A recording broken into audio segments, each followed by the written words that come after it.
Hey everybody, Brian Raisin here with Ohio State University Extension. And a lot of times in our extension organizations we get asked about helping to form a food council. How do you have that first meeting? How do you bring people together or start a planning committee or invite stakeholders? Well, the process, there are several formation planning guides out there. I suggest looking at those. This can be really helpful.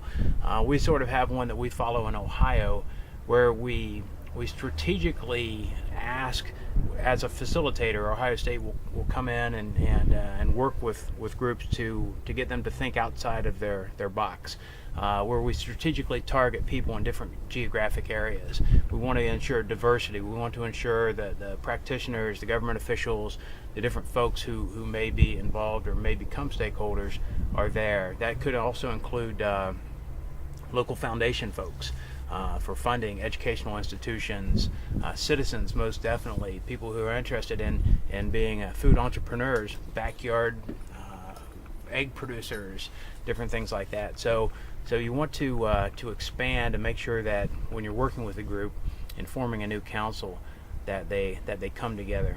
The other piece that's really critical is thinking about the mission and vision of a food council. A lot of times people have great ideas and they get together and hey, we want to do this, there's a need, but they don't have a clear articulated vision. So I've actually taken the time to spend 2 to 4 hours and ask the group to bear with me or to try this, but to invest in doing some formal strategic planning.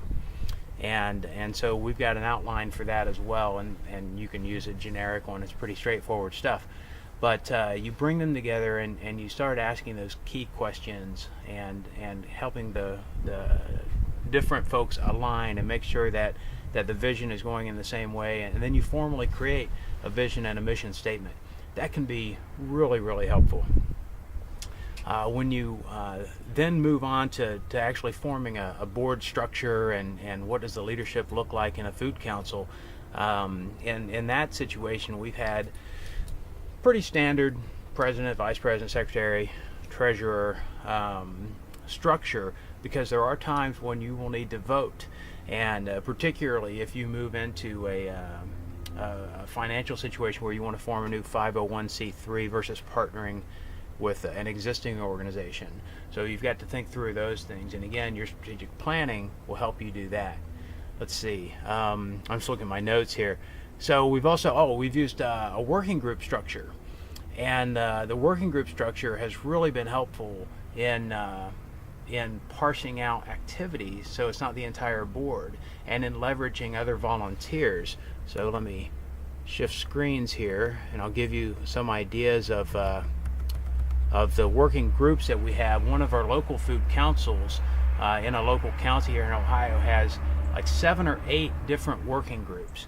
And so there are only 8 or 10 people on the board, but these working groups allow them to expand that.